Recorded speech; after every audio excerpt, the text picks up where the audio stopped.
আমাদের এখানে আসার মূল উদ্দেশ্য হচ্ছে আমরা এইচএসসির পরে 3 বছর ইংলিশ মিডিয়ামে কোর্স করার পরে আমাদের পুরো ডিগ্রি সমাধান করে সার্টিফিকেট দেওয়া হয় নাই।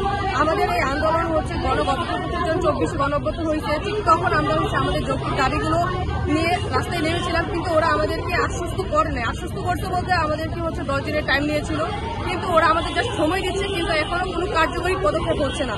আমাদের যে এই যে অন্ধকারে একটা বৈষম্যের চাদরে আমরা অলরেডি ঢেকে আছি, আমরা এই চাদরে থাকতে চাই না। আমরা চাদরটা এবার ছিঁড়ে হলেও আমরা আমাদের ন্যায্য অধিকারটা যতদিন পর্যন্ত না পাবো ঠিক ততদিন পর্যন্ত আন্দোলন চালাই যাবো।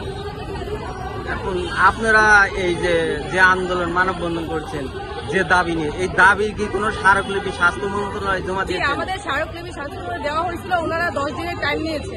10 দিন টাইম নেওয়ার পরে ওনারা আমাদেরকে আমাদের ইফেক্টিভ কোনো আশ্বস্ত ওরা এখনো করে নাই, শুধু সময় নিয়ে যাচ্ছে, কিন্তু আমাদের যে যৌক্তিক দাবি তা এখন পর্যন্ত মানা হচ্ছে না। যতদিন মানা হবে না আমরা আমাদের কার্যক্রম, আমাদের যে কাজ, আমরা রাস্তায় দাঁড়িয়ে থাকবো। আমাদের অধিকার আমরা যতদিন না পাবো ততদিন পর্যন্ত আমাদের যে এই কার্যক্রম আছে অব্যাহত থাকবে।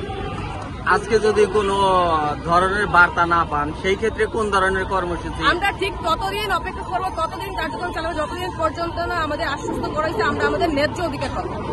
এটা কোনো লিমিটেশন শুরু না। যদি গভর্নমেন্ট প্রধান উপদেষ্টা যদি আমাদের দাবিগুলো মেনে নেয় তাহলে আজকে সে যতদিন না মানবে ঠিক ততদিন পর্যন্ত আমরা কাজ করবো।